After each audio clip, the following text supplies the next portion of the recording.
বেশ, তবে এক্সাম্পলে যাওয়া যাক। তো প্রথম এক্সাম্পলটা কি বলছে যে 600 টাকার 1 বছরে 5% সরল সুদের হারে মোট সুদের পরিমাণ কত?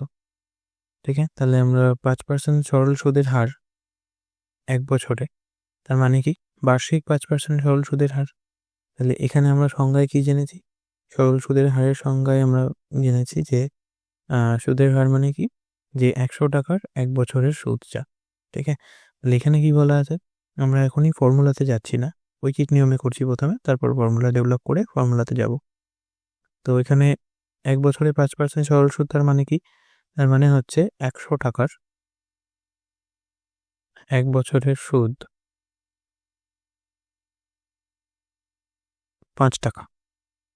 ঠিক আছে, তো যেহেতু এটা বলা আছে যে বছরে 5% সরল সুদের হার, ঠিক আছে, তো এটা হচ্ছে সংজ্ঞা। যে যদি বলা থাকে 5% সরল সুদের হার বছর, 1 বছরে বার্ষিক, তার মানে 100 টাকার 1 বছরের সুদ হচ্ছে 5 টাকা। ঠিক আছে, খুব পরিষ্কার এটা। এই জিনিসটা একেবারে ভালো করে মাথায় ঢুকিয়ে নাও। তো এটা থেকে আমাদের পরবর্তী সমস্ত কিছু তৈরি হবে, ফর্মুলা টর্মুলা সমস্ত কিছু এটা থেকে আসবে। তো 1 বছরের সুদের হার যেহেতু 5 টাকা, 5%, তাহলে 1 বছরে 100 টাকার সুদ হচ্ছে 5 টাকা। সুতরাং 1 টাকার 1 বছরের সুদ কত হবে? 5/100 টাকা। ঠিক আছে, খুব সিম্পল। আর যদি বলা হয় 600 টাকার 1 বছরের সুদ, তাহলে ঐকিক নিয়মে কি হবে? 600 টাকার 1 বছরের সুদ 5/100 ইন্টু 600। ঠিক আছে, জিরোগুলো কেটে দাও, 5×6 30 টাকা। তার মানে 600 টাকার 1 বছরের সুদের পরিমাণ 30 টাকা। এটাই উত্তর। ঠিক আছে, তাহলে 600 টাকার বার্ষিক 5% সরল সুদে 1 বছরে সুদ 30 টাকা। যদি জিজ্ঞেস করতো সুদ আসল কত, তাহলে আমাকে এই সুদটা আসলের সাথে যোগ করে লিখতে হতো, 630 টাকা। ঠিক আছে, এই গেল প্রথম অঙ্ক। দ্বিতীয় এক্সাম্পল। আচ্ছা, এই এক্সাম্পলগুলো আমি বইয়েরই যে প্রয়োগের অঙ্কগুলো থাকে না প্রথমে, উদাহরণগুলো, তো সেখান থেকেই আমি কিছু সংখ্যা বা নাম টাম চেঞ্জ করে লিখেছি আর কি। ঠিক আছে, তোমরা প্রয়োগগুলোকেও একটু একটু করে দেখতে পারো এইগুলোর সাথে সাথে। তো কাজ কি আমাদের, এক্সাম্পলগুলো সব কটা দেখে প্রয়োগের নিজে করিগুলো করা, আর তার সাথে সাথে এক্সারসাইজটা করা। ঠিক আছে, তো সেকেন্ড অঙ্কে যাই। এখানে প্রত্যেক কটার অঙ্কের টাইপ ভিন্ন ভিন্ন, তো তোমরা সব কটা টাইপেই আমি একটা একটা অঙ্কই করছি, যাতে বেশি বোরিং না হয় ব্যাপারটা। ঠিক আছে, দ্বিতীয় অঙ্ক কি বলছে, যে কোনো ব্যাংকের বার্ষিক সরল সুদের হার 5% হলে কত টাকার 1 বছরের সুদ 60 টাকা হবে? এখানে টাকাটা বলে দেয়নি আমি কত টাকা রেখেছি, এটা বলে দিচ্ছে যে সুদটা 60 টাকা। তার মানে বার্ষিক সুদের হার কত? 5 টাকা, তাই না? তাহলে সুদের হার এখানে বলা আছে কত? 5%। তাহলে এখানে আমি এরকমভাবে লিখতে পারি কি, যে 5 টাকা সুদ পেতে আসল 100 টাকা। উল্টোটা লিখলাম, হিসেব মতো কি লিখতে হতো? 100 টাকার 1 বছরের সুদ 5 টাকা। উল্টো লিখছি কারণ আমাকে সুদটা এখানে বলা আছে, দেখো 1 বছরের সুদ 60 টাকা বলেছে, তাহলে আমাকে উল্টিয়ে লিখছি এটাকে, 5 টাকা সুদ পেতে হলে আমাকে আসল জমা দিতে হবে 100 টাকা। ঠিক আছে, তাহলে 1 টাকা সুদ পেতে আসল কত হবে? 100/5 টাকা। ঠিক আছে, সুতরাং আমাকে পেতে কত হবে? 60 টাকা। তাহলে 60 টাকা সুদ পেতে আসল হবে 100/5 ইন্টু 60। 5 দিয়ে 100কে কেটে দিলে 5×100, তাহলে 1200 হচ্ছে উত্তর। সরি, তাহলে 1200 টাকা আমাকে কি করতে হবে না, সেই ব্যাংকে জমা দিতে হবে, তবে আমি গিয়ে 1 বছরের সুদ হিসাবে 60 টাকা পাবো। ঠিক আছে, সুতরাং 1200 টাকার বার্ষিক 5% হারে 1 বছরের সুদ 60 টাকা। ঠিক আছে, তো এই গেল এক্সাম্পল 2। এখন আমরা ঐকিক নিয়মেই করছি, ফর্মুলাতে আমরা ডেভেলপ করে যাব, কয়েকটি অঙ্কের পরেই যাব। তো ঐকিক নিয়মটা আগে আমাদের শেখা ভীষণ দরকার, ওই জন্য আমি বলছি বারবার। তো এক্সাম্পল 3, সুদের হার 6% হলে কত টাকার 2 বছরের সুদ 900 টাকা হবে? এখানে 1 বছর না বলে 2 বছর বলেছে, তাহলে একটু ঘুরিয়ে নেওয়া যাক। তাহলে এখানে যদি বলে যে 2 বছরের সুদ 900 টাকা, তার মানে 1 বছরের সুদ কত? 900 ভাগ 2, 450 টাকা। ঠিক আছে, তাহলে 1 বছরের সুদ 450 টাকা যদি হয়, সেখানে আসলটা বার করতে হবে, মানে কত টাকা জিজ্ঞেস করেছে, তাহলে কত টাকার 1 বছরের সুদ 450 টাকা সেটা হিসেব করতে হবে। ঠিক আছে, তো কিভাবে লিখবো? একই জিনিস, যে কি বলা আছে আমি দেখিনি, সুদের হার, তাহলে বার্ষিক সুদের হার কত? 6%। ঠিক আছে, তাহলে এখানে এরকম লেখা যায় যে 6 টাকার সুদ পেতে বিনিয়োগ করতে হবে 100 টাকা। এখানে তোমরা 6 টাকা বার্ষিক সুদ পেতে লিখতে পারো।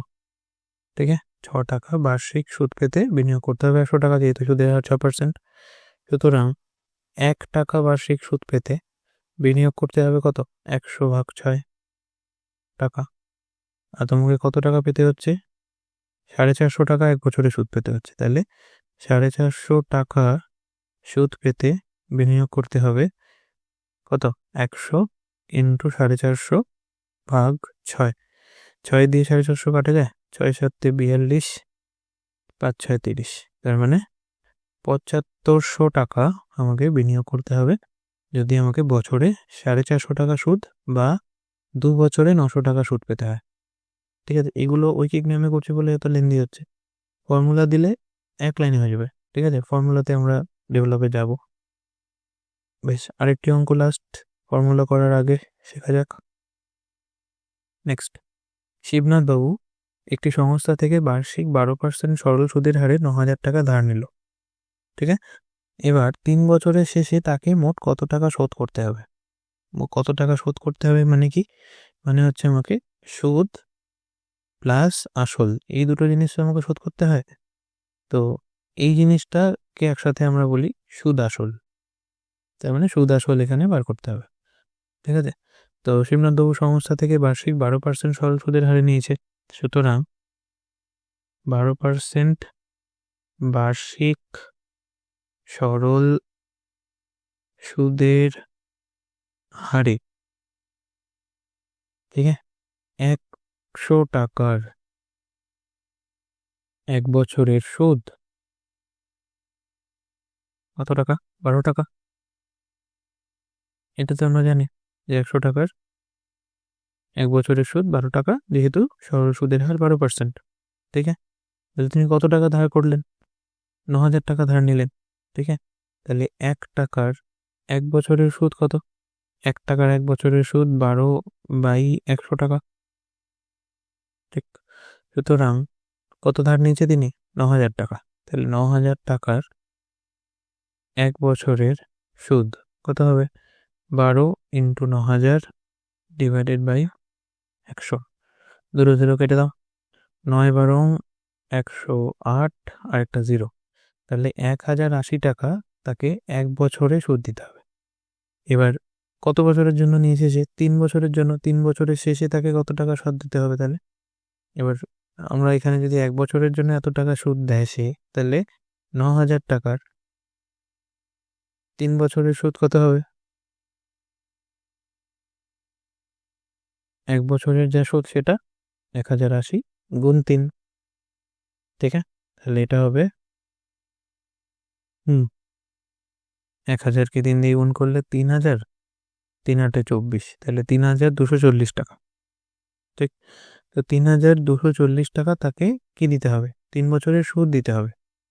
কি চেয়েছে? তাকে টাকা শোধ করতে কত দিতে হবে? মোট টাকা শোধ করতে। তাহলে সুদ আসল বার করতে হবে। আসল কত নিয়েছিল সেই ধার? 9,000 টাকা। তাহলে 3 বছর শেষে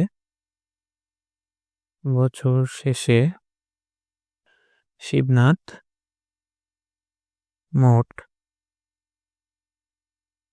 3,240 টাকা সুদ, তার সাথে আসল হচ্ছে 9,000 টাকা। তাহলে মোট 9 আর 3 12,240 টাকা সে শোধ করবে।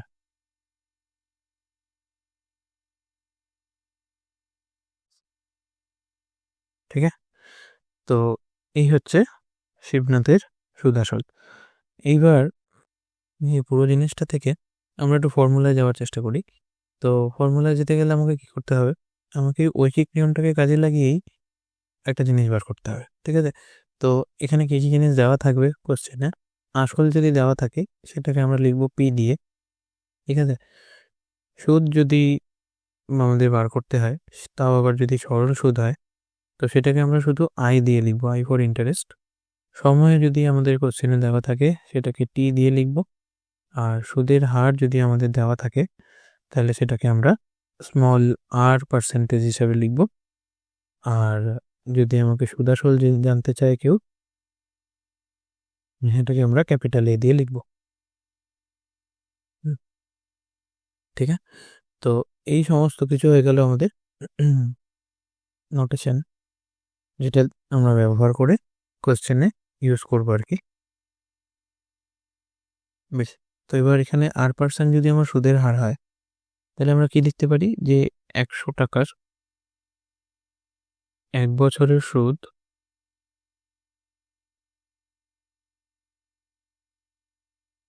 টাকা, এটা লেখা যেতে পারে। যদি আমাকে বলা হয় যে বার্ষিক সুদের হার 8%, তার মানে 100 টাকার 1 বছরের সুদ হচ্ছে 8 টাকা। ভালো কথা। এবার আমি কত বিনিয়োগ করেছি, এখানে পি টাকা বিনিয়োগ করেছি, তাই না? আসল হচ্ছে আমার পি, তার মানে এখানে এটা লেখা যায় যে 1 টাকার 1 বছরের সুদ হচ্ছে R/100 টাকা। ঠিক, তাহলে পি টাকার 1 বছরের সুদ কত হবে? R ইন্টু পি বাই 100 টাকা। বুঝে গেল? তাহলে 100 টাকার 1 বছরের সুদ যদি 8 টাকা হয়, সুতরাং পি টাকার যে পরিমাণ আসলে আমি জমা রাখছি তার R% সুদের হারে 1 বছরের সুদ হবে R ইন্টু পি বাই 100 টাকা। এবার সেই টাকাটা তো আমি 1 বছরের জন্য রাখছি না, আমি টি বছরের জন্য রাখছি। টি ধরো বছরে দেওয়া আছে, তাহলে পি টাকার টি বছরের সুদ কত হবে? 1 বছরের সুদ যা R ইন্টু পি বাই 100, তার সাথে টি গুণ হয়ে যাবে। ঠিক আছে, তাহলে এটা হচ্ছে পি টাকার টি বছরের R% বার্ষিক সরল সুদের হারে সুদের পরিমাণ। ঠিক আছে, তাহলে এটাকে একটু শর্টকাটে লেখা হয় এরকম, P into T into R, shortcut নয় আর কি, বলতে সুবিধা, P into T into R by 100 টাকা। এবার এটা কি, এটা হচ্ছে টি বছরের সুদ, আর সুদটাকে আমি কি দিয়ে লিখছি? আই দিয়ে। তাহলে এটাই হয়ে গেল আমার আই এর বা সরল সুদের ফর্মুলা। ঠিক আছে, তো সরল সুদ করার ডিরেক্ট ফর্মুলা কোনটা? যদি আমাদের আসল দেওয়া থাকে, সময় দেওয়া থাকে, আর সুদের হার দেওয়া থাকে, তাহলে আমরা এই ফর্মুলাটা ইউজ করে, হ্যাঁ, পি টাকার R% বার্ষিক সুদের হারে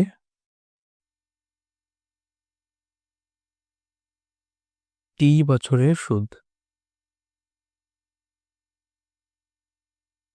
সরল সুদ।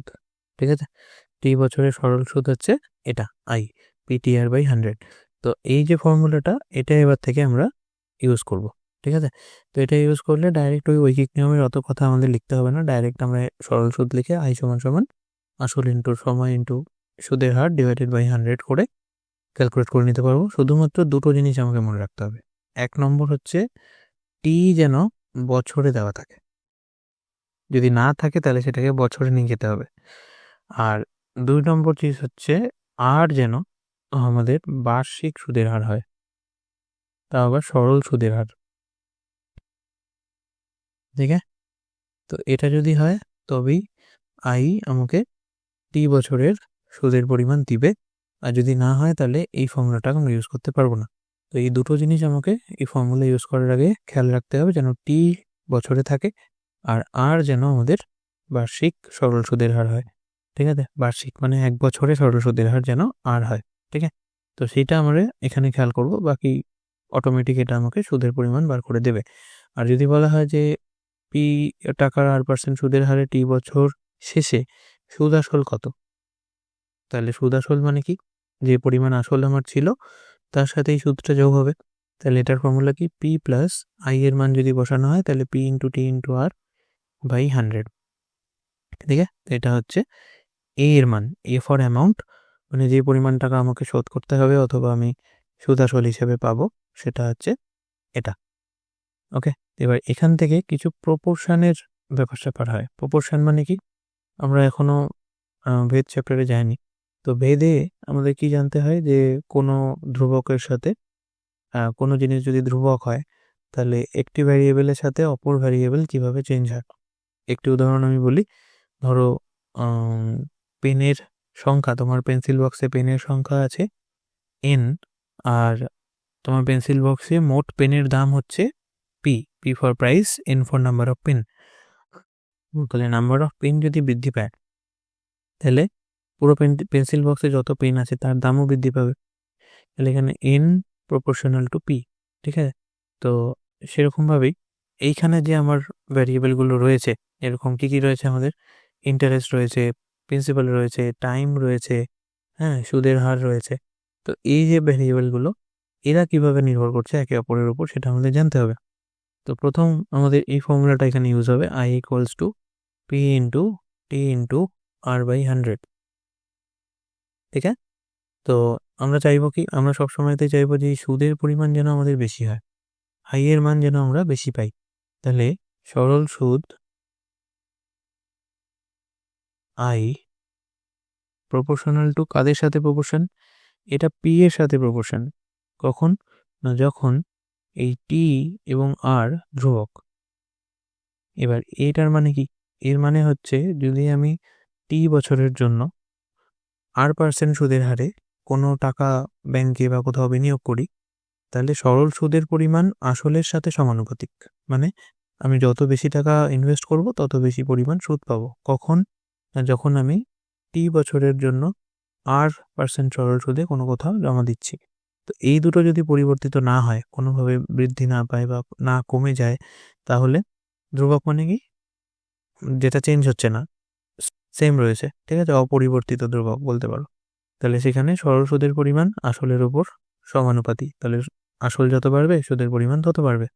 দ্বিতীয়ত হচ্ছে, যদি আমি সরল সুদকে আই লিখি তাহলে আই প্রপোর্শনাল টু টি, যখন পি এবং আর ধ্রুবক।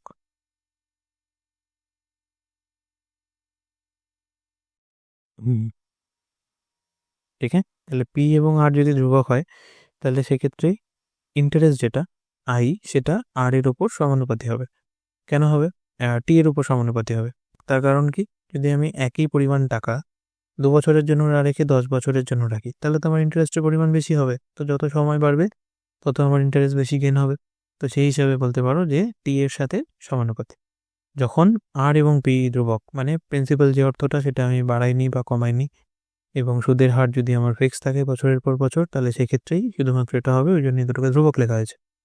আর তৃতীয়ত 3 নম্বর ফর্মুলা, আই এর পরিমাণ সুদের হারের উপর সমানুপাতিক, সুদের হারের সঙ্গে, যখন পি এবং টি এই দুটো জিনিস ধ্রুবক। ঠিক আছে, এর একটা এক্সাম্পল বলি, ধরো তুমি আর তোমার বন্ধু দুজনে 10,000 টাকা করে একজন পোস্ট অফিসে একজন ব্যাংকে রাখলে। ঠিক আছে, এবার পোস্ট অফিসের সুদের হার 10%, ব্যাংকের সুদের হার 12%। ঠিক আছে, তাহলে যে ব্যাংকে রাখলো সে সুদের হার যেহেতু বেশি, ঠিক আছে, সবাই ধরো 3 বছরের জন্য রাখলে, তাহলে পি তো একই 10,000 টাকা, টি তাও একই 3 বছর, কিন্তু যেখানে আর এর মান বেশি, রেট অফ ইন্টারেস্ট বেশি, সেখান থেকে তুমি বেশি সুদ পাবে। ঠিক আছে, সুদের পরিমাণ সেখানে বেশি হবে। তো এই হচ্ছে এই 3টে ভ্যারিয়েবলের সম্পর্ক, যে ইন্টারেস্টের মান, আই এর মানের ওপর আমাদের মেন ফোকাস, কারণ আই আমাদের কি দিচ্ছে, সুদ দিচ্ছে। ঠিক আছে, এটাই আমাদের বলতে পারো লাভ। যে টাকাটা রাখছি সেটার লাভ বা ক্ষতি কিছুই তো হয় না। তো যেই পরিমাণ টাকা বাড়ছে সেটাই আমাদের লাভ।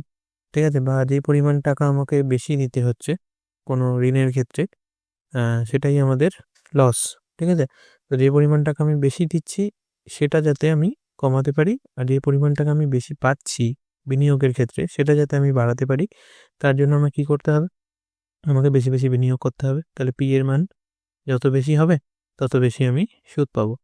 দ্বিতীয়ত আমাকে দেখতে হবে যে সময়, আমি যত বেশি সময়ের জন্য ইনভেস্ট করব তত বেশি আমি রিটার্ন পাবো। আর তৃতীয়ত আমাকে দেখতে হবে কোন ব্যাংকে বা কোন পোস্ট অফিসে বা কোন বিনিয়োগের ক্ষেত্রে আমাকে রেট অফ ইন্টারেস্ট বেশি দিচ্ছে। তো যেখানে রেট অফ ইন্টারেস্ট বেশি দেবে আমি সেখানে দেবো, তো আর এর মান বেশি যেহেতু আমি ইন্টারেস্ট বেশি পাবো। তো এই হচ্ছে 3টে ভ্যারিয়েবলের সমস্ত রকম সম্পর্ক। এবার পরের অঙ্কে যাওয়া যাক, কোশ্চেন নম্বর 5। এখানে কি বলা হচ্ছে দেখো, যে রমেশ ব্যাংক এবং সমবায় সম্মতিতে সমান পরিমাণ অর্থ 5 বছরের জন্য বিনিয়োগ করলেন। তাহলে এপাশে আমি লিখে নিচ্ছি ব্যাংক, আর এখানে আমি লিখছি সমবায় সমিতি।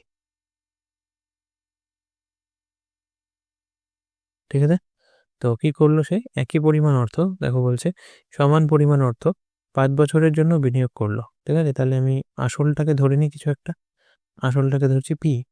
ঠিক আছে, এখানেও তাই, সমান পরিমাণ অর্থ দিচ্ছে দু জায়গায়, তাহলে আসল হচ্ছে পি টাকা।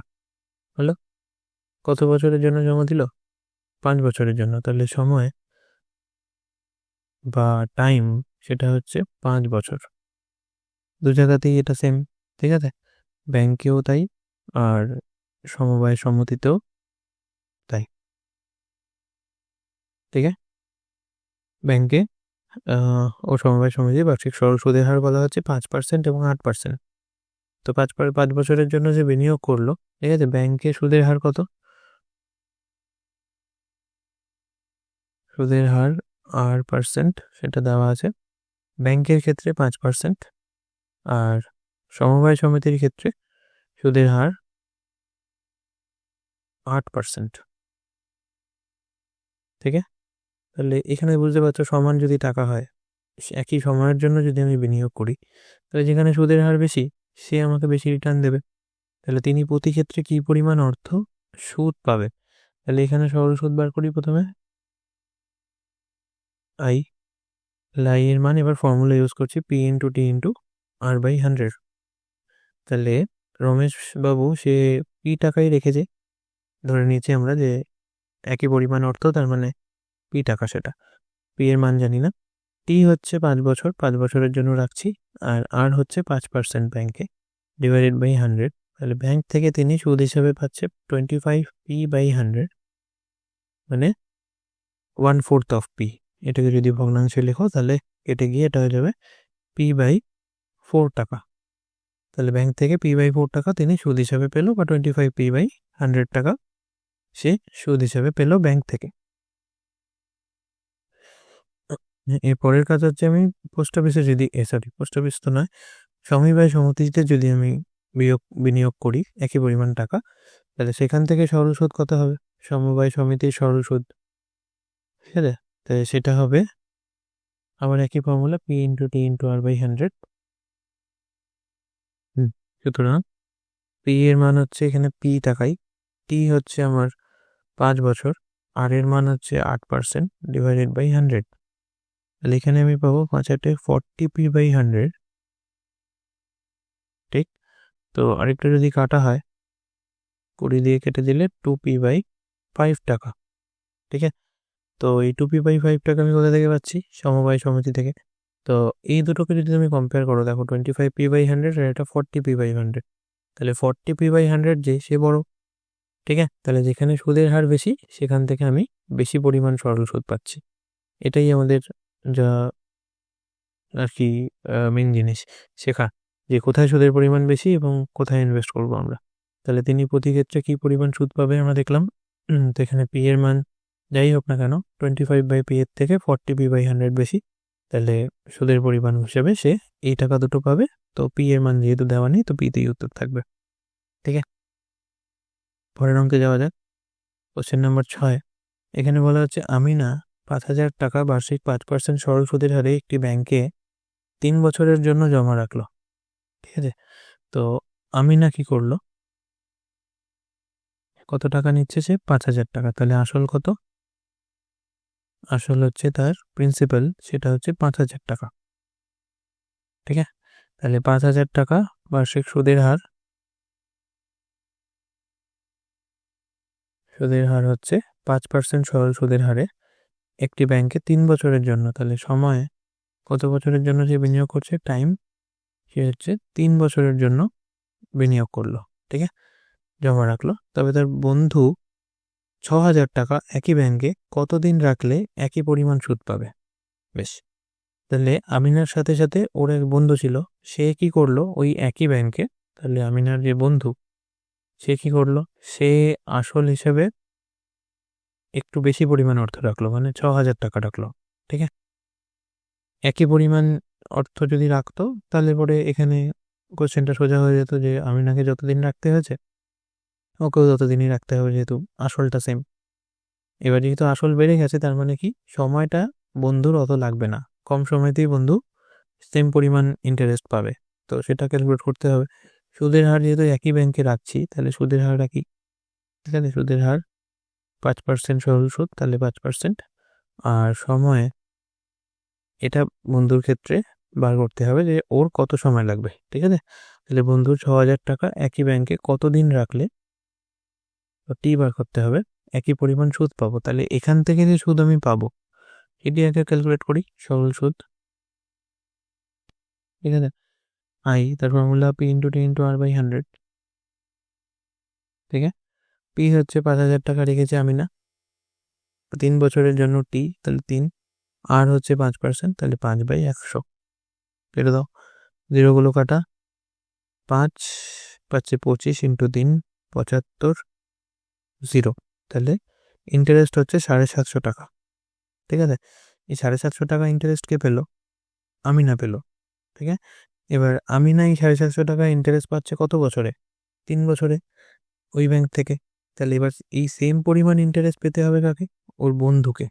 তাহলে বন্ধু কত দিনের জন্য ইনভেস্ট করবে দেখা যাক। তাহলে বন্ধুর ক্ষেত্রে এখানে সরল সুদ বা ইন্টারেস্ট এটা হচ্ছে 750 টাকা। এবার সরল সুদের ফর্মুলা কি, P into T into R by 100 সমান সমান 750 টাকা। অতএব প্রিন্সিপাল কত ছিল বন্ধুর, 6,000 টাকা, টাইম ছিল কত জানি না, rate of interest 5% divided by 100 সমান সমান 750। তো এটাকে একটু ক্যালকুলেট করলে কি হবে, দেখো জিরোগুলো এখান থেকে কেটে যায়, ঠিক আছে, আরেকটা জিরোর সাথে 750 জিরোটাও কাটা যায়, সুতরাং টি আসবে 75 ডিভাইডেড বাই 5 6 30, 15 দিয়ে কেটে দাও, 15 5 15 75, 15 দুগুণে 30, তাহলে 5-এর 2 বছর, 5-এর 2 বছর মানে 2.5 বছর, ঠিক আছে। তাহলে আমিনার টাকাটি আমিনার বন্ধু কত দিনের জন্য রাখবে, সুতরাং আমিনার বন্ধুর একই সুদ পেতে 2 বছর, 5-এর 2 বছর মানে 2.5 বছর, তাহলে 2 বছর 6 মাস লেখা যেতে পারে, 2 বছর 6 মাস লাগবে, ঠিক আছে। তো এই অঙ্কটা একটু ভালো অঙ্ক, ঠিক আছে, এটা পরীক্ষাতে আসতে পারে, এক্সারসাইজের এক্সাম্পলের অঙ্ক, তো সেখান থেকে দেখতে পারো। নেক্সট অঙ্ক এক্সাম্পল 7,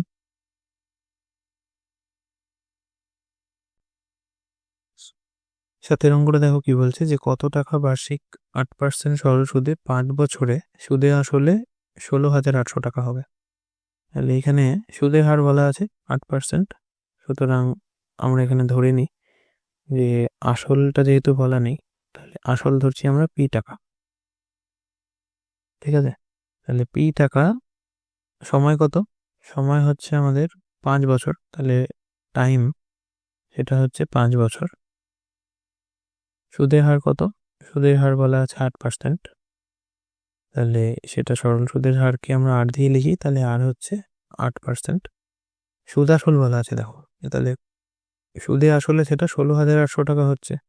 তাহলে সুদ আসল বলতে আমরা বুঝি কি, অ্যামাউন্ট এ, তাহলে সেটা আবার প্রিন্সিপাল আর সুদ এই দুটোর যোগফল, এটা কত বলা আছে 16,800 টাকা, ঠিক আছে।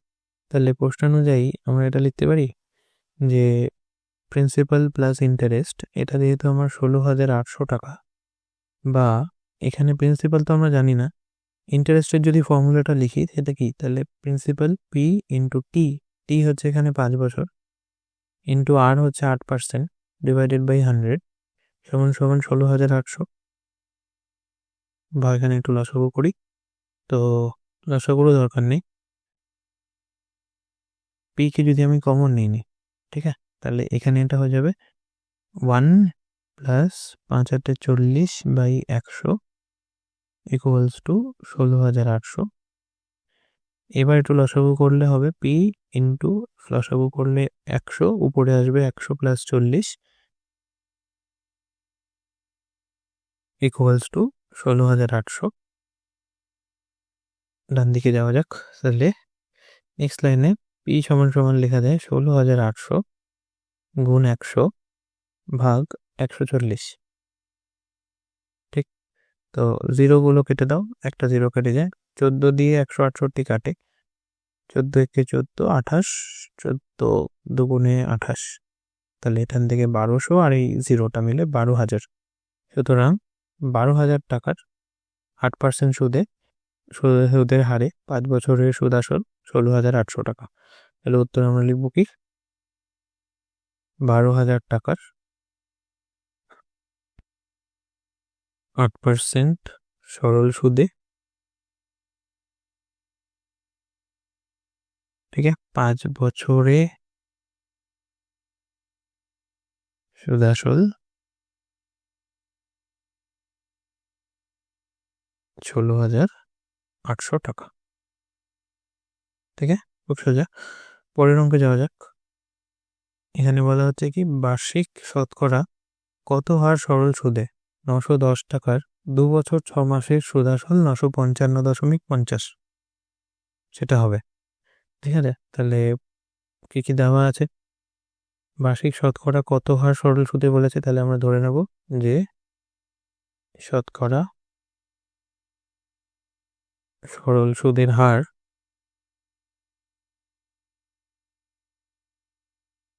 %। ঠিক আছে, আসল বলা আছে, দেখো আসল বলছে কত 910 টাকার, তাই না, তাহলে 910 টাকার কত দিনের 2 বছর 6 মাস। এইবার দেখো এখানে মাস দেওয়া আছে, কিন্তু সুদের হার কত বার্ষিক শতকরা, এখানে আরেকটা জিনিস লিখে নেবে যে বার্ষিক সরল সুদের হার, তাহলে সময়টা যেটা দেওয়া আছে সেটা মাসে রয়েছে, তাহলে এখান থেকে আমাকে সময়টিকে বছরে নিয়ে যেতে হবে, রয়েছে কি 2 বছর 6 মাস। ঠিক আছে, এবার এখান থেকে তাহলে 2 বছরকে 2 লিখব, আর মাসকে বছরে নিয়ে যেতে গেলে 12 দিয়ে ভাগ করতে হয়। কেন এটা করতে হয় আমরা এটা জানি তো, যে 12 মাস সমান সমান 1 বছর, ঐচ্ছিক নিয়ম বটে। তাহলে 1 মাস সমান সমান 1-এর 12 বছর, তাহলে 6 মাস সমান সমান 6-এর 12 বছর। ঠিক আছে, তাহলে যত মাস ততকে 12 দিয়ে যদি ভাগ করি সেটা বছরে যাওয়া যায়, তাহলে এটা 6/12 বছর। এটাকে লসাগু করলে 6 দুগুণে 12 কেটে যাবে, হাফ হয়ে যাবে, তাহলে 2 দুগুণে 4 প্লাস 1, 5-এর 2 বছর, এটা হচ্ছে সময়। ঠিক আছে, আর সুদ আসল কত বলেছে, সুদ আসল মানে অ্যামাউন্ট, এটা বলা আছে দেখো 6 মাসের 2 বছর 6 মাসের সুদ আসল 955.50, তাহলে এটা হচ্ছে 955.50 টাকা। হ্যালো, সুতরাং এই সুদ আসল মানে কি প্রিন্সিপাল প্লাস আই, এটার মান হচ্ছে 955.50, বা এটা কি লেখা যায় দেখো, প্রিন্সিপাল তো আমরা জানি কত টাকা রেখেছিল সে 900 টাকা, তাই না, সরি 910 টাকা, তাহলে 910 টাকার সুদ আসল যদি হয় তাহলে প্রিন্সিপালের জায়গায় আমরা 910 লিখে ফেলি, প্লাস আই সমান সমান 955.50। একটু ক্যালকুলেট করলে এখান থেকে আই পাওয়া যাবে 955.50 মাইনাস 910, সুতরাং আই এর মান হচ্ছে 45.50 টাকা। হ্যালো, এবার এটা কি, এটা তো আমার সুদ, কত বছরের সুদ। এবার এই জিনিসগুলো কোশ্চেনে দেওয়া আছে, কোশ্চেনে যাওয়া যাক। বলছে দেখো 2 বছর 6 মাস মানে 5-এর 2 বছরের সুদ পেয়ে গেছি, তাহলে এখান থেকে আবার আমরা ফর্মুলা ইউজ করতে পারি। তাহলে প্রশ্নানুযায়ী আই সমান সমান কত বেরিয়েছে আমাদের 45.50 টাকা। ঠিক আছে, এবার আই মানে কি, আই মানে আবার P into T into R by 100, সেটা হচ্ছে 45.50। মান বসিয়ে দাও। পি হচ্ছে প্রিন্সিপাল 910 টাকা, টি হচ্ছে টাইম কত বলেছে 5/2 বছর, ঠিক আছে। আর রেট অফ ইন্টারেস্ট এটা আমার জানা নেই, এটাই জানতে চেয়েছে যে বার্ষিক শতকরা কত হার সরল সুদে। তাহলে আর কে আর লিখছি, ডিভাইডেড বাই 100 সমান সমান 45.50কে 4550 ডিভাইডেড বাই ডেসিমেল উঠে গেলে এখানে হয়ে যাবে 100, ঠিক আছে। এই 100 নিজের 100টা কেটে যায়, আর এই 910কে 2 দিয়ে ভাগ করলে এটা হয়ে যাবে 4 দুগুণে 8, 11, 5 দুগুণে 10, আবার 10, তাহলে 5। সুতরাং এখানে আসছে কি দেখো, ভালো জিনিস এসছে একটা, শুধু আর যদি আমি নিই 100গুলো নিচে থেকে কেটে গেল, এপাশে আছে 4550, এপাশে আসছে 455 গুণ 5, যেটা ডান দিকে গিয়ে নিচে চলে গেল। এবার 455কে দিয়ে কাটলে এটা হয়ে যাবে 10, 5 দিয়ে কাটলে এটা হয়ে যাবে 2, সুতরাং সুদের হার কত হতে হবে 2%, ঠিক আছে। সুতরাং বার্ষিক সুদের হার 2%, এটাই উত্তর, ঠিক আছে। পরের কোশ্চেনে যাওয়া যাক। নাম্বার 9 বলছে কিছু টাকা একই বার্ষিক সরল সুদের হারে 3 বছর এবং 5 বছরের স্ববৃদ্ধি মূল যথাক্রমে 496 টাকা এবং 560 টাকা। এর মানে কি, এটাকে যদি আমি লিখি, আগে 5 বছরটা লিখছি, তাহলে 5 বছরের স্ববৃদ্ধি মূল, তার মানে কি, তার মানে হচ্ছে প্রিন্সিপাল যেটা ছিল সেটা প্লাস 5 বছরের সুদ, এটাকে আমি 5i দিয়ে লিখছি। এখানে আইটা কি, আইটা হচ্ছে আমার 1 বছরের সুদ, মনে থাকবে। তাহলে 1 বছরের সুদ যদি আমার আই হয়, 5 বছরের সুদ 5i, তাহলে 5 বছরের স্ববৃদ্ধি মূল মানে কি, আসলের সাথে 5 বছরের সুদের যোগফল, সেটা কত বলা আছে 560 টাকা। আর কি বলছে 3 বছরের স্ববৃদ্ধি মূল, তার মানে পি প্লাস 3i, এটা বলা আছে দেখো 496 টাকা। এখানে দেখো এই দুটো সমীকরণকে যদি আমি বিয়োগ করি, ঠিক আছে, খুব ভালো করে দেখবে, এই অঙ্কটা হেভি ইম্পর্টেন্ট, প্রায় 2-3 বছর অন্তর অন্তর আসে।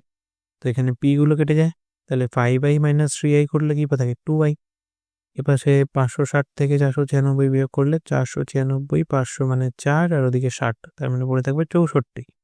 সুতরাং আই এর মান হবে 64/2, 32 টাকা। এবার এটা কি বেরোলো, এটা বেরোলো 1 বছরের সুদ, আশা করি বোঝা গেছে। এবার এই 1 বছরের সুদকে ব্যবহার করে আমাকে কি বার করতে হবে, আসল বার করতে হবে। তাহলে আসল কত আমি জানি না, তাহলে এখানে লিখে দিই পি প্লাস 3i তো জানি, তাহলে 3 ইন্টু আই এর মান হচ্ছে 32, ঠিক আছে, সমান সমান 496, বা পি এর মান এখান থেকে বেরোবে 496 মাইনাস 332 96 হয়। সুতরাং পি বেরিয়ে যাবে 400 টাকা। এটা কি, এটা হচ্ছে প্রিন্সিপাল বা আসল, তাহলে আসলটা বেরিয়ে গেল। এবার হচ্ছে বার্ষিক সুদের হার কত সেটা বার করতে হবে। তাহলে বার্ষিক সুদের হার এখান থেকে আমরা যদি প্রশ্ন অনুযায়ী ব্যবহার করি, তাহলে P into T into R by 100 সমান সমান আই হয়। বা এবার দেখো প্রিন্সিপাল হচ্ছে আমার 400 টাকা, যেটা আমি রেখেছি। টাইম যদি আমি 1 বছর নিই, তাহলে আর বাই 100 লেখার পরে এই আই এর জায়গায় 1 বছরের সুদ আমি 32 টাকা লিখতে পারি। ভেবে দেখো, টি যদি আমি 1 বছর ইউজ করি এখানে, তাহলে 32, যদি আমি 3 বছর ইউজ করি তাহলে এখানে লিখতে হবে 96 তখন, ঠিক আছে, 3 বছরের সুদ 96 টাকা। তো সেই অনুযায়ী আমাকে ইউজ করতে হবে। 2 বছরের হলে 32 নিতে হবে, তাহলে টাইমের জায়গায় 2 লিখতে হবে। তো 1 বছরের জন্য ইউজ করছি, তাহলে 1 লিখেছি, এখানে 32 লিখেছি, যেহেতু 1 বছরের সুদ হচ্ছে 32 টাকা।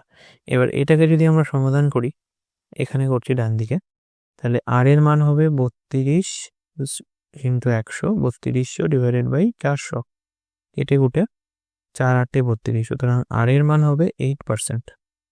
তাহলে কোশ্চেন কি চেয়েছিল, কোশ্চেনে চেয়েছে যে আসল আর বার্ষিক সুদের হার কত। আসল তো বেরিয়ে গেছে 400 টাকা, এটা একটা উত্তর। সুতরাং আসল হচ্ছে 400 টাকা, আর কি চেয়েছে সুদের হার, এবং সুদের হার 8%। ঠিক আছে, এই দুটো হয়ে গেল আমাদের উত্তর। বেশ, পরের কোশ্চেনে যাওয়া যাক। আশা করি বুঝতে পারছো সবাই। হ্যাঁ, সহজ জিনিস, সহজ চ্যাপ্টার একটি, পাটিগণিতের সবচেয়ে সহজ চ্যাপ্টার। ওকে, 10 নম্বর কি বলা হয়েছে, যে মিত্রবাবু তার 12 বছরের ছেলে এবং 14 বছরের মেয়ে দুজনের জন্য মোট 1,87,500, ঠিক আছে, তো সেই টাকাটি বার্ষিক 5% সরল সুদের হারে এমনভাবে বিনিয়োগ করলেন যাতে উভয়ের বয়স যখন 18 বছর হবে তখন তারা সুদে আসলে সমান টাকা পাবে। ভালো, তাহলে দুজন ছিল ক্যান্ডিডেট, তার একজন ছেলে একজন মেয়ে, ঠিক আছে, তাহলে ছেলের বয়স কত, ছেলের বয়স হচ্ছে 12,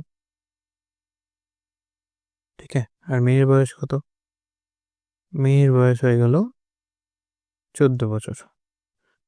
প্রশ্ন অনুযায়ী কি বলা হচ্ছে, আচ্ছা কত টাকা আছে মোট তার কাছে, 1,87,500, তাহলে মোট অর্থ পি যদি আমি লিখি সেটা হচ্ছে 1,87,500, ঠিক আছে।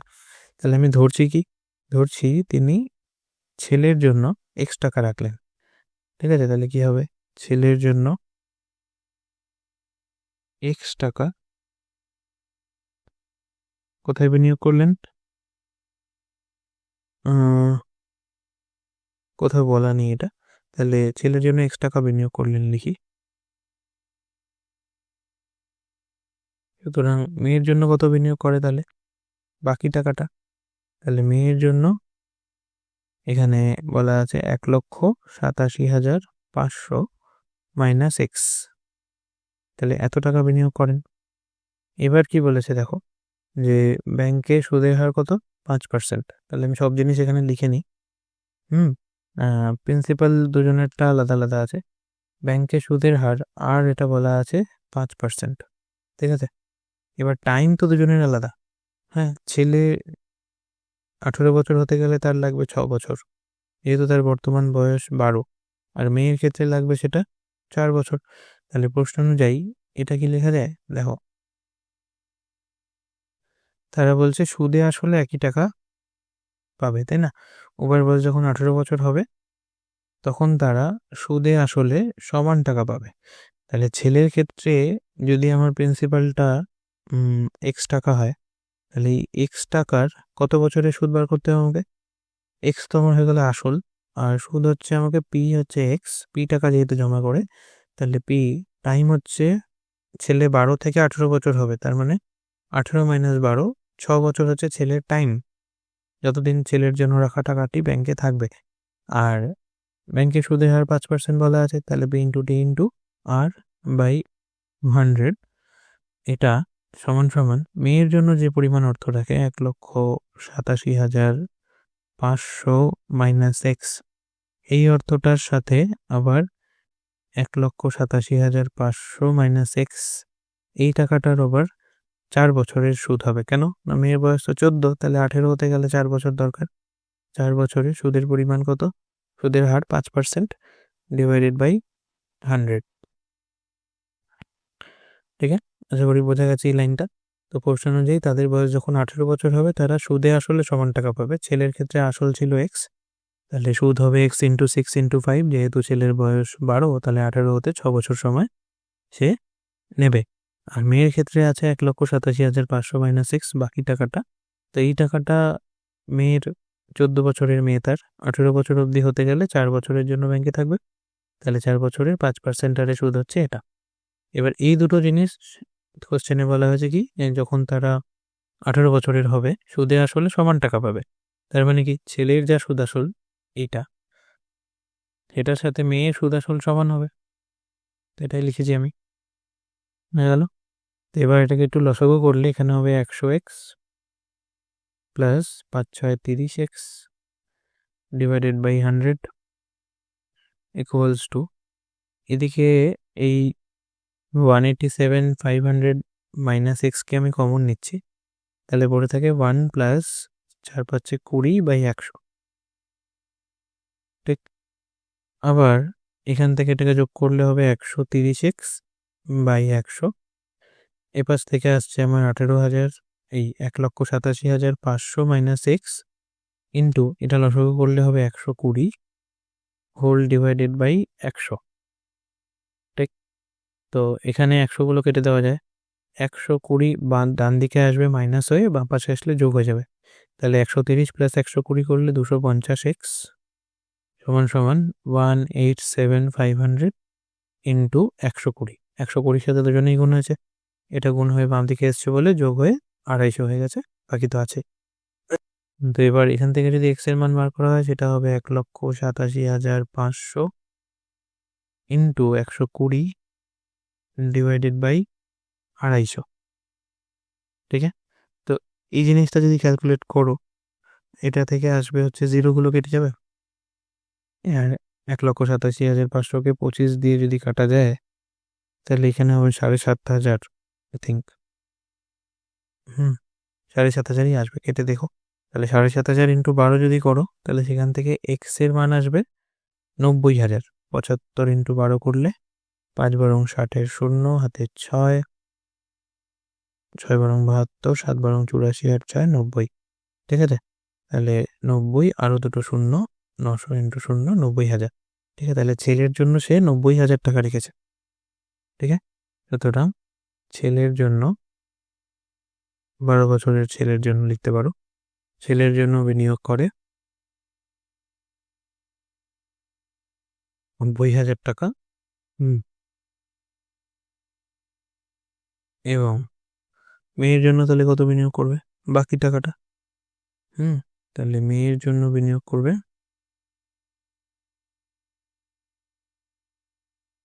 কত ছিল মোট তার কাছে? 1,87,500। এর থেকে বিয়োগ করে দাও 90,000। তো 500 আছে, যেরকম থাকবে 7ও থাকবে, 9 আর 9 18, তাহলে 97,500। ঠিক আছে, তাহলে মেয়ের জন্য বিনিয়োগ করে 97,500 টাকা।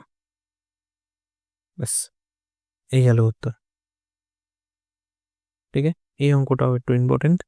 এরকম অঙ্ক পরীক্ষাতে ভীষণ আসে যে ছেলে মেয়ে দুজনের মধ্যে ভাগ করে দিল, দুজনে যখন এত বছর হবে তারা সমান পরিমাণ সুদ পাবে বা সমান পরিমাণ সুদ আসল পাবে।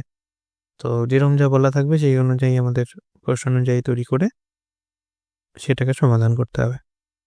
ঠিক আছে,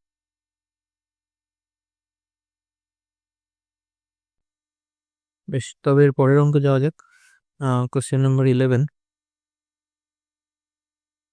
দেখো, এই অঙ্কটা ভীষণ ইম্পর্টেন্ট। এখানে আমাদের কি বলা হচ্ছে যে বার্ষিক 5% সরল সুদের হারে 2003 সালের 1 জানুয়ারি থেকে 2003 সালের 8 আগস্ট পর্যন্ত 5,000 টাকার সুদ আসল কত হবে? তো এখানে বুঝতে পারছো যে এখানে বছরে কোনো কিছু বলা নেই, মানে সময়টা যেটা রয়েছে সেটা দিনের হিসাবে রয়েছে। তাহলে 1 জানুয়ারি তুমি ইনভেস্ট করলে, আর কতদিন অবধি রইলো সেটা 8 আগস্ট পর্যন্ত। তো এখানে ক্যালকুলেশন আমাদের টোটাল দিন বার করে করতে হবে। ঠিক আছে, অথচ সুদের হার দেখো দেওয়া আছে বার্ষিক 5% সরল সুদের হারে, তার মানে সুদের হার দেওয়া রইলো বার্ষিকে বা 1 বছরের হিসেবে, কিন্তু দিন সংখ্যা দেওয়া আছে তোমার সময় দেওয়া আছে দিন সংখ্যার হিসেবে। তো সেই জন্য কি করতে হবে, 1 জানুয়ারি থেকে হিসেব করে 8 আগস্ট অবধি কত দিনের জন্য টাকাটা বিনিয়োগ করা ছিল সেটা আমাদের প্রথমে বার করতে হবে। ঠিক, তো প্রথমে আমরা লিখে নিচ্ছি বিনিয়োগ করা হয় 1 জানুয়ারি।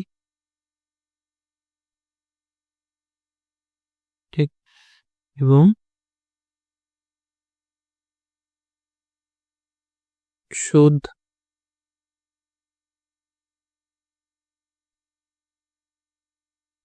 এটা কিভাবে লেখা ভালো হবে যে বিনিয়োগ করা হলো 5 জানুয়ারি এবং টাকা তুলে নেওয়া হলো, লেখা যেতে পারে যে টাকা তোলা হলো 8 আগস্ট। ঠিক, তো এবার এক্ষেত্রে যে দিনকে আমরা টাকা তুলি সেই দিনটা আমাদের সময়সীমার মধ্যে ধরা হয় না, ঠিক? তো জানুয়ারি মাসে যদি তুমি 5 তারিখে টাকা রাখো 1 তারিখে ফার্স্ট ডেটে, তাহলে টোটাল জানুয়ারি মাসে কতদিন টাকাটি থাকবে ব্যাংকে? 31 দিন, ঠিক? ফেব্রুয়ারি মাস, এবার ফেব্রুয়ারি মাসের ক্ষেত্রে তোমায় দেখতে হবে এটা কোন সালে এই টাকাটি জমা ছিল। যদি সেটা লিপ ইয়ার না হয় তাহলে ফেব্রুয়ারি মাস 28 দিনে হবে, তো 28 ডেজ হচ্ছে তোমার ফেব্রুয়ারি মাসের দিন সংখ্যা। মার্চ মাসও পুরোপুরি ছিল, তাহলে 31 দিন মার্চের। এপ্রিল মাস পুরোপুরি ছিল, তাহলে এপ্রিল মাসের 30 দিন, ঠিক আছে? এরকমভাবে সবকটি মাসে ধরে নিতে হবে যেগুলি পুরোপুরিভাবে ছিল। মে মাসেরও 31 দিন, জুন মাসে 30 দিন, জুলাই মাসে 31 দিন, আর আগস্ট মাসে টাকা তোলা হচ্ছে কত? 8 আগস্টে, তার মানে টাকাটি ছিল 7 দিন। যেহেতু যেই দিনকে তুমি টাকা তুলতে যাবে, যদি 8 আগস্ট তোলা হয় তাহলে 8 তারিখের জন্য কোনো সুদ পাবে না, তার মানে শুধুমাত্র 7 দিনে আমার আগস্ট মাসের সুদ ক্যালকুলেশন হবে, ঠিক আছে? তাহলে এই জিনিসটা আমাদের মাথায় রাখতে হবে যে যবে আমরা টাকা তুলতে যাই কোনো ব্যাংকের থেকে, সেই দিনকার সুদ ধরা হয় না। তো এই সব কটা দিনকে যদি আমি যোগ করি, এখানে 31 আছে কবার, 1 2 3 4, তাহলে 31 ইন্টু 4 করলে হবে আমার 124, প্লাস 30 আছে কবার দেখি, 1 2 বার, তাহলে 30 দুগুণে 60, প্লাস 28 আর 7 যোগ করলে 28 আর 7 35, ঠিক? তাহলে টোটাল 124 আর 60 করলে 184 আর 5 189, তার সঙ্গে 30 যোগ করলে 219, তাহলে মোট 219 দিনের জন্য আমার টাকাটার সুদ হয়েছে। যত দিনের জন্য বিনিয়োগ করা হয়েছে এটা হচ্ছে 219 দিন, ঠিক আছে? এইবার আমাকে ক্যালকুলেশন কি করতে হবে যে এটাকে যদি আমি বছরে নিয়ে যাই তাহলে 219 দিন সমান সমান কত বছর? যদি আমার 365 দিন 1 বছর হয় তাহলে 219 দিন সমান সমান 219 ভাগ 365 বছর। এই ভগ্নাংশটা হবে, যেহেতু 365 দিনে আমার 1 বছর, তো 219 বাই 365 হচ্ছে আমার 219 দিনের করেসপন্ডিং বছরের হিসেব, ঠিক আছে? তো এই অনুযায়ী যদি এবার আমার ফর্মুলা বসাই, তাহলে প্রিন্সিপাল কত ছিল? আসলের পরিমাণ ছিল 5,000 টাকা, যেটা আমি ব্যাংকে জমা রাখছি। সুদের হারও বলা আছে, দেখো, আর এর মান হচ্ছে 5%। 5% সরল সুদের হারে দিন হচ্ছে তোমার 219 দিন, তার মানে সেটা 219 বাই 365 বছর, ঠিক আছে? যেহেতু এই যে সুদের হারটা 5% দেওয়া আছে, এটা বার্ষিক সুদের হার, এই জন্য আমাকে সময়কে বার্ষিকে নিয়ে যেতে হলো। এইবারের কাজ কি, যে সুদ আসল বার করতে হবে, তাহলে আমি প্রথমে ইন্টারেস্ট বার করি, তারপর সুদ আসল বার করবো। আই এর ফর্মুলা হচ্ছে P into T into R by 100। এদিকে ক্যালকুলেশনটা আমি একটু মুছছি।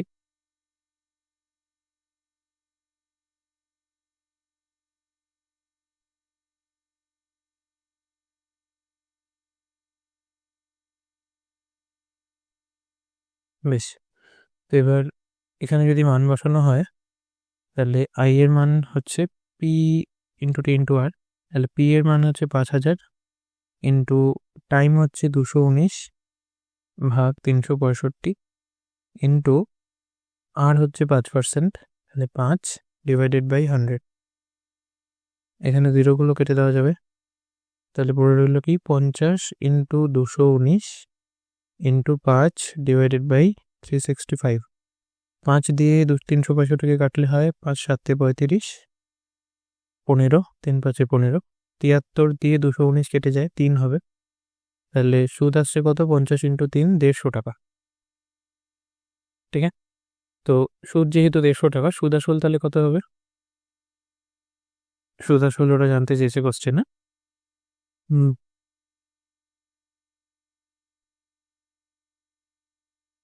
5,000 টাকা সুদ আসল কত? তাহলে সুদ আসলের ফর্মুলা হচ্ছে আসল তার সঙ্গে সুদের যোগফল। তো 5,000 টাকা আমার আসল ছিল, তার সাথে সুদ আসছে 150 টাকা, তাহলে মোট আমি 5,150 টাকা সুদ আসল হিসাবে পাবো, ঠিক আছে? তো এরকম অঙ্কে তোমাকে কি করতে হবে, দিন সংখ্যাগুলোকে যোগ করে করে বের করে নিতে হবে মোট কত দিনের জন্য টাকাটি ব্যাংকে ছিল, এবং সেটা কি বছরে নিয়ে গিয়ে করতে হবে, ঠিক আছে? ঠিক, শুধু একটা জিনিস মনে রাখবো যে আমি যত তারিখে টাকাটি তুলতে যাব ব্যাংক থেকে, ঠিক তার আগের দিন অবধি আমার ক্যালকুলেশনে নিতে হবে। সেই দিনটিকে আমি ক্যালকুলেশনের আন্ডারে নিতে পারবো না। যেরকম এখানে 8 আগস্টে গিয়ে আমি টাকা তুলেছি, তাহলে আগস্ট মাসের 7 তারিখ অবধি আমরা সুদের সময় হিসাবে গণনা করেছি। আশা করি বোঝা গেছে সবার। পরের অঙ্কে যাওয়া যাক, 12। তো এই এক্সাম্পলটিও ইম্পর্টেন্ট, ঠিক আছে। এই লাস্টের অঙ্কগুলো খুব ইম্পর্টেন্ট, বারবার আসতে চায়। তো এগুলো আমি কি করেছি, যে এই প্রয়োগের মধ্যে তোমাদের ছিল কিছু অঙ্ক, সেখানে নাম বা এই কিছু সংখ্যা পাল্টে আমি সেইগুলোই লিখেছি। তো এইগুলো করে নিতে পারলে তোমরা ওই প্রয়োগের অঙ্কগুলো করতে পারবে। তো এখানে কি বলা হচ্ছে দেখো, জয়ন্ত একটি মাসিক প্রকল্পে প্রত্যেক মাসের শুরুতে প্রথম দিন 2,500 টাকা করে বিনিয়োগ করে। ব্যাংকের বার্ষিক সুদের হার 5% এবং 6 মাস শেষে তিনি সুদে আসলে তাহলে কত টাকা পাবে। ঠিক আছে, তাহলে আসল এখানে কি, আসল কি একবার দেওয়া হচ্ছে না, এখানে প্রত্যেক মাসের প্রথম দিন সে 2,500 টাকা করে জমা দিচ্ছে। ঠিক আছে, তাহলে এই যে আসলের পরিমাণটা, এটা প্রত্যেক মাসের সাথে সাথে বাড়ছে। তো কি হবে ব্যাপারটা, তো প্রথম যে জানুয়ারি মাস, সেই মাসের শুরুতে তার ব্যাংকে মোট 2,500 টাকা ছিল। ঠিক, যেহেতু প্রথম মাসে সে প্রথম দিন 2,500 টাকা দিল, কিন্তু যখনই সেটা ফেব্রুয়ারি মাসের প্রথম দিন হলো, তার তো 2,500 টাকা ব্যাংকে ছিল, উল্টে আরও 2,500 সে দিল, তাহলে তার ব্যাংকে এখন 5,000 টাকা আসল হয়ে গেল। এরকমভাবেই মার্চ মাসের শুরুতে তার কাছে 7,500 টাকা হয়ে যাবে, যেহেতু সে আরও 2,500 টাকা দেবে। তো এইভাবে সে 6 মাস দিল, মার্চ, এপ্রিল, মে এবং জুন। ঠিক আছে, এপ্রিল মাসে সেটা তার 10,000 টাকা হয়ে যাবে, মে মাসে সেটা 12,500 টাকা হবে, আর জুন মাসে সেটি 15,000 টাকা হবে। ঠিক আছে, তো জুন মাসের শুরুতে সেটা 15,000, তাহলে 6 মাসের শেষে, মানে জুন মাসের শেষে গিয়ে জুলাই মাসের শুরুর দিনকে সে যদি টাকাটা তোলে, তাহলে সে মোট সুদে আসলে কত টাকা পাবে, এটা আমাদের জিজ্ঞেস করা হয়েছে। তো এখানে কিভাবে করব, এখানে প্রত্যেক মাসের শুরুতে সে যে টাকাটা জমা দিল, সেই টাকাটির আগামী কত দিনের জন্য জমা ছিল, সেই হিসেবে আমাদের সুদ বার করতে হবে। ঠিক আছে, তো কীরকম হবে ব্যাপারটা, মোট সুদ আমি যদি ক্যালকুলেট করি, বা মোট সুদকে যদি আমি আয় দিয়ে রিপ্রেজেন্ট করি, তাহলে এই সুদটা জানুয়ারি মাসে জমা দেওয়া টাকাটার সুদ, প্লাস ফেব্রুয়ারি মাসে জমা দেওয়া টাকার সুদ, প্লাস মার্চ মাসে জমা দেওয়া টাকার সুদ, প্লাস এপ্রিল মাসে জমা দেওয়া টাকার সুদ, মে মাসে জমা দেওয়া টাকার সুদ এবং জুন মাসে জমা দেওয়া টাকার সুদ, এই সবকটির যোগফলের সমান হবে। তো জানুয়ারি মাসে আমি যত টাকা দিলাম, সেই টাকাটা কত দিনের জন্য ছিল, 6 মাসের জন্য। যেহেতু আমি জানুয়ারি মাসের প্রথম দিন দিয়েছি, তাহলে জানুয়ারি, ফেব্রুয়ারি, মার্চ, এপ্রিল, মে, জুন 6 মাস এই টাকাটা ছিল। কিন্তু ফেব্রুয়ারি মাসের টাকাটি কি 6 মাস ছিল না, ওটা ফেব্রুয়ারি থেকে জুন অবধি ছিল। ঠিক আছে, তো প্রত্যেক মাসের শুরুতে আমি যত টাকা দিচ্ছি, সেটা কত দিনের জন্য রয়েছে, সেটা আমাকে এখানে হিসেব করে লিখতে হবে। লেখা যাক, এবার পি এর মান কত টাকা করে সে জমা দিচ্ছে, সেটা ফিক্সড, 2,500 টাকা করে সে জমা দিচ্ছে। ব্যাংকে সুদের হার কত, 5%, কিন্তু সময়টা এখানে প্রত্যেক বিনিয়োগের জন্য সময় পৃথক পৃথক হবে। ঠিক আছে, তাহলে জানুয়ারি মাসের যেটা, সেটার জন্য আসল হচ্ছে 2,500 টাকা, সেই টাকাটা জানুয়ারি থেকে জুন মাস 6 মাসের জন্য ছিল, তাহলে 6 মাস মানে 6/12 বছর ইন্টু রেট অফ ইন্টারেস্ট হচ্ছে 5 ডিভাইডেড বাই 100। ঠিক আছে, P into T into R by 100। তো কীভাবে, ফেব্রুয়ারি মাসে যেটা ছিল সেই টাকাটা 2,500 টাকা, এবং সেটা আগামী 5 মাসের জন্য ব্যাংকে ছিল 5% সরল সুদের হারে ডিভাইডেড বাই 100। একই রকমভাবে মার্চ মাসে সে 2,500 টাকা দিল, সেটা পরবর্তী 4 মাসের জন্য ব্যাংকে ছিল 5% সরল সুদের হারে। ঠিক আছে, তো একই ফর্মুলা আমি রিপিট করছি, I equals to P into T into R by 100। এখানে টি এর মানটা কী করছে না, চেঞ্জ হচ্ছে। ঠিক আছে, তো এটা জানুয়ারি, ফেব্রুয়ারি, মার্চ হলে, এভাবে এপ্রিল হবে। এপ্রিল হলে সেটা 2,500 ইন্টু এপ্রিল মাসে জমা দিলে এপ্রিল, মে, জুন 3 মাসের জন্য থাকবে, তাহলে 3/12 into 5 divided by 100, plus May মাসেরটা 2,500 ইন্টু 2 মাসের জন্য থাকবে, মে আর জুন, তাহলে 2/12 ইন্টু 5/100, আর লাস্ট জুন মাসেরটা 1 মাসের জন্য থাকবে, তাহলে এটা 2,500 into 1/12 into 5 whole divided by 100। ঠিক আছে, এই অবধি বোঝা গেছে। এবারের কাজ কি, যে আমাদের এই সবকটিকে যোগ করতে হবে। ঠিক আছে, যোগ করলে কি করে করব? এখানে দেখো 2500, 5 আর 100 এটা সবার কাছে আছে, আর এই 12টাও সবার কাছে আছে। তাহলে এখান থেকে কি লেখা যায় এরকম, যে 2500 ইন্টু 5 বাই 1200 যদি আমি কমন নিই, 12 গুণ 100 করে 1200 লিখলাম। তো কমন নেওয়ার ফলে প্রথমটা থেকে 6 পড়ে থাকে, দ্বিতীয়টা থেকে 5 পড়ে থাকে, তৃতীয়টা থেকে 4 পড়ে থাকে, তারপর 3, তারপর 2, তারপর 1। ঠিক আছে, কিছু করিনি, খালি 2500 কমন নিয়েছি, 5 কমন নিয়েছি, 12 নিচে চলে যাবে, তাহলে 1200, সেগুলো সবার কাছে আছে বলে সবার থেকে এটা কমন নিয়ে নিয়েছি। তো পড়ে আছে কি কি, 6, 5, 4, 3, 2, 1। এবার এরা হচ্ছে পরপর অবস্থিত তোমার পূর্ণ সংখ্যা। তো পূর্ণ সংখ্যাগুলোর মধ্যে যদি এরকম সিকোয়েন্স দেখা যায় যে 1, 2, 3, 4, 5, 6 পরপর সংখ্যা রয়েছে, তাহলে লাস্ট সংখ্যা যদি n হয়, তাহলে তাদের যোগফল হয় n ইন্টু n প্লাস 1/2। ঠিক আছে, তো এই জিনিসটা আমরা জানবো পরে, এখন এটা ব্যবহার করা যাক। তাহলে 1 থেকে 6 অবধি যোগফল কত হবে? এখানে লাস্ট সংখ্যাটি কত? n এর মান হচ্ছে 6, লাস্ট সংখ্যাটি, তাহলে এখানে যোগফল হবে 6 ইন্টু 6 প্লাস 1 করলে 7/2, কাটলে পরে হবে 3 7 21। বা এটা তোমরা মুখোমুখি করতে পারো, দেখো 6 আর 4 10 আর 5 15, 16 17 18 19 20 21। তো যেভাবে তোমরা খুশি করে নাও। তাহলে এটা 2500 ইন্টু 5 ইন্টু 21 ডিভাইডেড বাই 1200। ঠিক আছে, তো দুটো জিরো এখানে কেটে যাবে, পড়ে থাকবে কি? আচ্ছা, আমি একটু ইরেজ করছি এই জায়গাটা।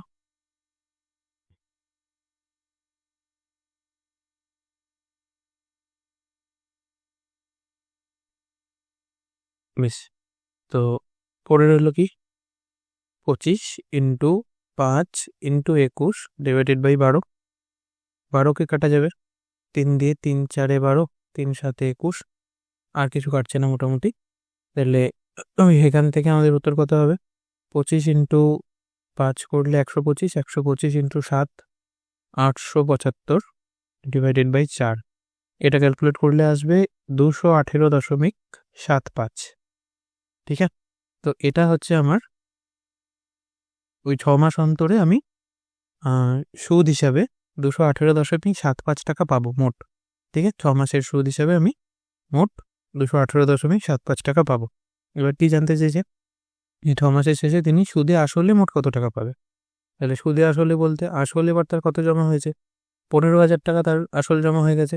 ঠিক আছে, যেহেতু জুন মাস অবধি সে প্রত্যেক মাসে মাসে 2,500 টাকা করে দিয়েছে, তাহলে সুদ হিসাবে সে যত পাবে তার সাথে এই মোট আসলটা 15,000 টাকাটি যোগ হবে। ঠিক আছে, তাহলে মোট সুদ আসল হিসাবে সে 15,000 প্লাস 218.75 এই টাকাটি পাবে। এটা তোমরা ক্যালকুলেট করে নেবে। তাহলে 15,000 তার সঙ্গে 218.75 এই টাকাটি এর মোট সুদ আসল হিসেবে পাবে। যোগ সহজ এখানে, তাহলে 15,218.75 টাকা সে সুদে আসলে 6 মাসের শেষে ব্যাংকের থেকে পাবে। ঠিক আছে, এরপরের অঙ্কে যাওয়া যাক। বেশ, এখানে কি বলা হয়েছে দেখো, সোমা পিসি 6,20,000 টাকা বার্ষিক 5% সরল সুদের হারে 3টি ব্যাংকে যথাক্রমে 2 বছর, 3 বছর এবং 5 বছরের জন্য জমা দেয়। ঠিক আছে, এবার কি বলছে, যাতে ওই 3টি ব্যাংকের মোট সুদের পরিমাণ সমান হয়। এবার 2 বছর, 3 বছর, 5 বছর, তিনটে তো আলাদা আলাদা সময়, তাহলে মোট টাকাটা নিশ্চয়ই সে সমান ভাগে ভাঙেনি। যেখানে 2 বছর ছিল সেখানে বেশি অ্যামাউন্ট রেখেছে, যেটা 3 বছর ছিল একটু কম রেখেছে, যেটা 5 বছর ছিল অনেক কম রেখেছে। এবার কম রাখলে বেশি রাখলে তাহলে কি হবে? তাহলে এই যে সময় অন্তর টাকাগুলির 3টি ব্যাংকের যে সুদ হবে, এই সুদগুলি সমান হবে। ঠিক আছে, যদি আমি একই পরিমাণ টাকা রাখি তাহলে 2 বছর যেটা থাকবে সেটা কম সুদ দেবে, এটা 3 বছর থাকে সেটা বেশি সুদ দেবে একটু, এটা 5 বছর থাকবে সেটা অনেক বেশি সুদ দেবে। ঠিক আছে, তাহলে টাকার পরিমাণটা নিশ্চয়ই সবকটা ব্যাংকে সমান নয়। তাহলে আমি এখানে ধরে নিচ্ছি যে তিনি এক্স টাকা প্রথম ব্যাংকে, ওকে, তারপর হচ্ছে ওয়াই টাকা দ্বিতীয় ব্যাংকে,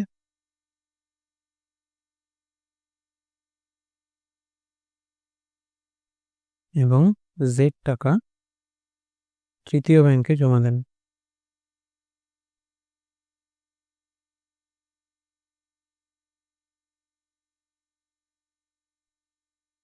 ঠিক আছে, তো এভাবে যদি তিনি 3টে ব্যাংকে XYZ টাকা করে জমা দেয়, তাহলে একটা জিনিস তো আমরা জানতে পারছি যে XY আর Z এই 3টে টাকার যোগফল হচ্ছে তার কাছে মোট যত টাকা ছিল 6,20,000 টাকা। ঠিক, তো এই টাকাটি তিনি 3টে ব্যাংকে ভেঙে দিয়ে জমা করলো। সেখানে বার্ষিক সুদের হার কত? প্রত্যেকটি ব্যাংকে সুদের হার 5%। ঠিক আছে, তাহলে পি এর মান হচ্ছে ভিন্ন ভিন্ন, কোথাও এক্স, কোথাও ওয়াই, কোথাও জেড। সুদের হার হচ্ছে 5%, প্রত্যেকটি ব্যাংকে 5%। আর টাইম, সময় এখানে চেঞ্জ হচ্ছে, তাহলে টি এর মান হচ্ছে কোথাও 2 বছর, কোথাও 3 বছর, কোথাও 5 বছর। ঠিক আছে, তো জমা করলে 3টি ব্যাংকে সুদ হবে। এবার কি, তাহলে আমি ধরছি প্রথম ব্যাংকের সুদ যেটা, সেটা হচ্ছে I1। ঠিক আছে, I1 হচ্ছে প্রথম ব্যাংকের সুদ। তার মান কত হবে? প্রথম ব্যাংকে সে এক্স টাকা রেখেছে, তাহলে এক্স ইন্টু টাইম কত? 2 বছরের জন্য রেখেছে প্রথম ব্যাংকে 2 বছর, ইন্টু আর হচ্ছে 5% ডিভাইডেড বাই 100। তাহলে প্রথম ব্যাংকের সুদ কত? 10x বাই 100 টাকা। ঠিক আছে, একইভাবে দ্বিতীয় ব্যাংকের সুদকে যদি আমি I2 ধরি, এটা লিখছি না, এটা দ্বিতীয় ব্যাংকের সুদ, তাহলে সেখানে ওয়াই টাকা রেখেছিলেন, 3 বছরের জন্য রেখেছিলেন। কোশ্চেনে দেখো দ্বিতীয় ব্যাংকে 3 বছর ছিল, ইন্টু 5 ডিভাইডেড বাই 100, তাহলে এটা হবে 15/100 টাকা। আর তৃতীয় ব্যাংকে তিনি যদি I3 টাকা সুদ পান, তাহলে সেটা জেড টাকা রেখেছিলেন 5 বছরের জন্য 5% সুদের হারে বাই 100, তাহলে এটা হবে 25Z/100 টাকা। ঠিক আছে, এবার এই যে তিনি সুদ পেলেন, কোশ্চেনে কি বলছে? এমনভাবে জমা করেন যাতে তিনি 3টে ব্যাংকের মোট সুদের পরিমাণ সমান হয়। তাহলে এই যে 3টে সুদের পরিমাণ 10x/100, 15y/100 আর 25z/100, এই 3টে সুদের পরিমাণ সমান প্রশ্ন অনুযায়ী। তাহলে আমরা এটা লিখতে পারি যে প্রশ্ন অনুসারে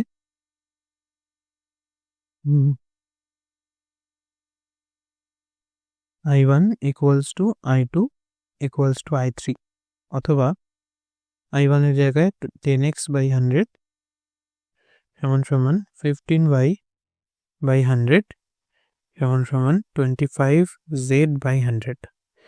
এবার এই তিনটেকে যদি আমরা আরেকটি ধ্রুবকের সাথে সমান ধরি, তাহলে ধরছি এই তিনটে সমান সমান কে, এখানে কে নট ইকুয়ালস টু 0 ধ্রুবক।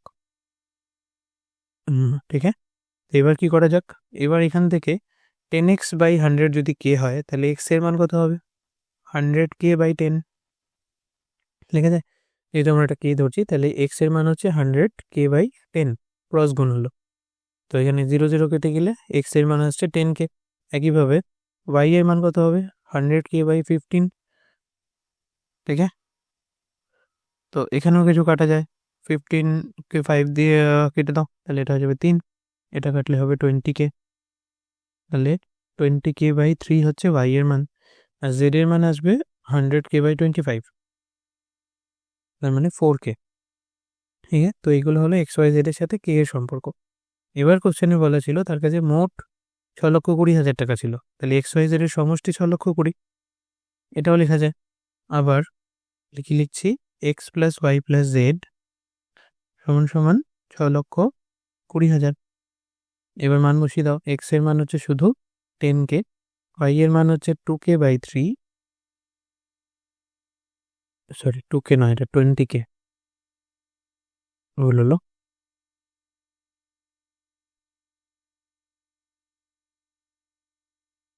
আর জেড এর মান হচ্ছে 4k সমান সমান 6,20,000। ঠিক আছে, এটাকে একটু লসাগু করলে এটা 30k plus 20k plus 3 4 12k whole divided by 3 equals to 620,000। এবার এটাকে কি করা যাবে?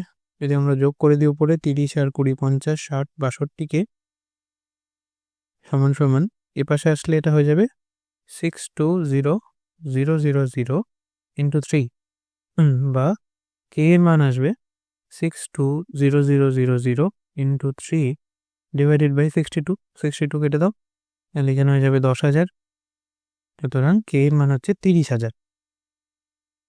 ঠিক আছে, এবার কে যদি 30,000 হয়, তিনি প্রথম ব্যাংকে x টাকা রেখেছিলেন, তাহলে x এর মান ছিল 10k, 10k মানে সেটা হয়ে যাবে 3 লক্ষ টাকা।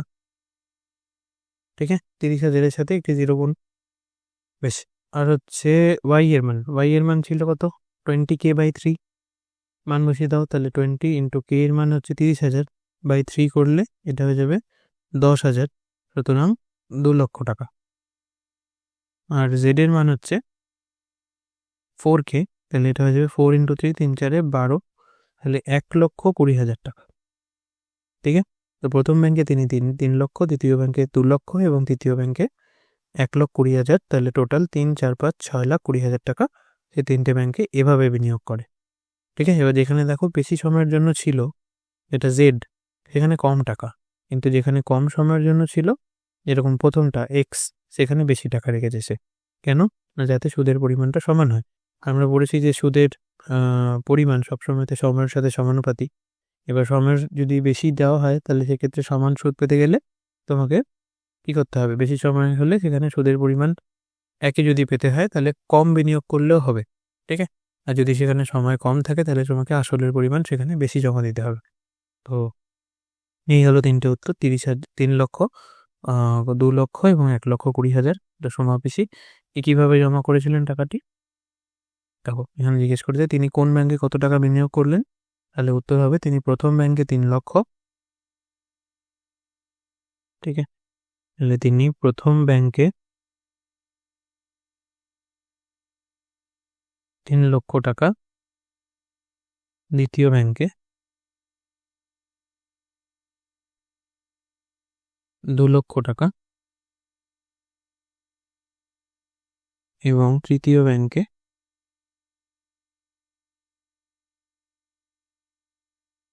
1,20,000 টাকা জমা করলেন।